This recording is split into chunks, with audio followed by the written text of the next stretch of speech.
Welcome to time news. Sullurpeta Ambedkar గురుకుల బాలికల పాఠశాలలో ఎస్సీ కమిషన్ సభ్యుడు ఆకస్మిక తనిఖీ.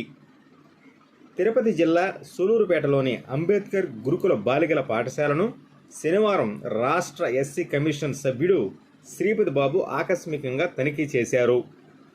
పాఠశాలలో విద్యార్థినుల సౌకర్యాలు, భోజనం, హాస్టల్ నిర్వహణ, హాజరు వంటి అంశాలను ఆయన పరిశీలించారు. తనిఖీ సందర్భంగా పాఠశాలల యాజమాన్యం నిర్లక్ష్యం స్పష్టంగా కనిపించడంతో ఆయన తీవ్ర అసంతృప్తి వ్యక్తం చేశారు. ప్రిన్సిపాల్ ఇచ్చిన సమాధానాలు సరైన వివరణ లేకుండా, పొంతన లేకుండా ఉన్నాయని ఆయన విమర్శించారు. ఇంకా పాఠశాలలో తనిఖీలు కొనసాగుతున్నాయి.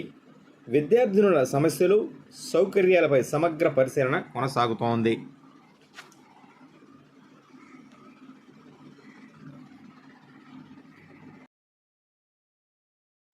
డాక్టర్ శ్రీపతి బాబు, స్టేట్ ఎస్సీ కమిషన్ మెంబర్ని. ఈరోజు నేను సూలూరుపేటలో ఉన్నటువంటి బాలికల రెసిడెన్షియల్ స్కూల్కి విజిట్ రావడం జరిగింది.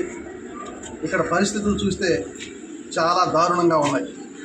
ముఖ్యంగా నేను వచ్చేటప్పటికి నేను చూసింది ఏంటంటే, డైనింగ్ హాల్ దగ్గర వాటరు విపరీతంగా ఫ్లో అవుతూ దాని మీద దోమలైతేనేమి చూడడానికే అసహ్యంగా ఉంది.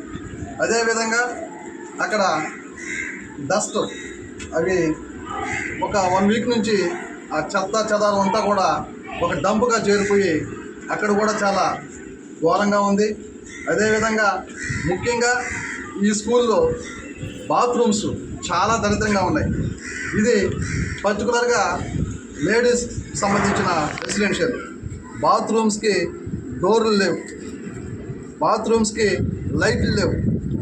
ఈరోజు నేను పిల్లలందరి దగ్గర కూడా, కొంతమంది దగ్గర ఇవన్నీ స్లిప్పులు కూడా ఒక్కొక్కరి దగ్గర రాయించుకోవడం జరిగింది. వాటి సమస్యలు ఎక్కువ భాగం చిన్నపిల్లలు అయితే మా బాత్రూమ్స్కి డోర్లు లేవు, లైట్లు లేవు అనే సమస్య ప్రధానంగా తెలిసింది.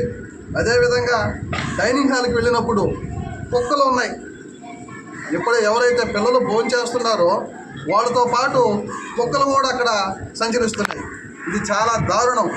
ఇక్కడి నుంచే డీసీఓ గారికి కాల్ చేయడం జరిగింది. ఆవిడ తక్షణమే ఇక్కడ ఉన్నటువంటి ప్రిన్సిపాల్ గారిని నేను పిలిపించి మాట్లాడాము. ప్రిన్సిపాల్ గారు కూడా మేము వచ్చేటప్పటికి ఇక్కడ లేదు, అవి ఎక్కడికి వెళ్ళో వచ్చింది. అది అంటే, సార్ ఇదండి నేను కొత్తగా, నాకు తెలియదు, నేను చూస్తామని అంటుంది తప్ప ఇది చాలా వర్స్ట్గా ఉన్న రెసిడెన్షియల్గా నేను గుర్తించాను. డ్రైనేజ్ సిస్టమ్ అయితే 2 వర్స్ట్. అక్కడ దోమలు విపరీతంగా ఉన్నాయి. పిల్లలు చదువుకునే రీడింగ్ రూమ్ అయితే చెత్తా చెదారంతో నిన్నుంది.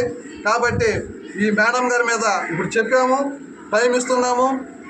ఇటువంటి పరిస్థితుల్లో ఈ రెసిడెన్షియల్ బాగుపడే వరకు నేను విజిట్ చేస్తూనే ఉంటానని తెలియజేస్తూ, నేను ఈ విషయాలన్నీ మా కమిషన్ ద్వారా సెక్రటరీ గారికి తెలియజేస్తున్నాను.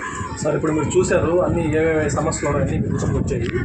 మీరు మళ్ళీ వచ్చి విజిట్ చేసి పర్యవేక్షిస్తారా, లేకుంటే మీ పై అధికారులకు కూడా మీరు? నేను ఆ పై అధికారికి తెలియజేస్తాను. ఖచ్చితంగా నేను ఇక్కడే ఉంటాను కాబట్టి ఖచ్చితంగా విజిట్ చేస్తాను. దీన్ని రెక్టిఫై చేపిస్తాము మా ప్రిన్సిపల్ సెక్రటరీ గారి ద్వారా.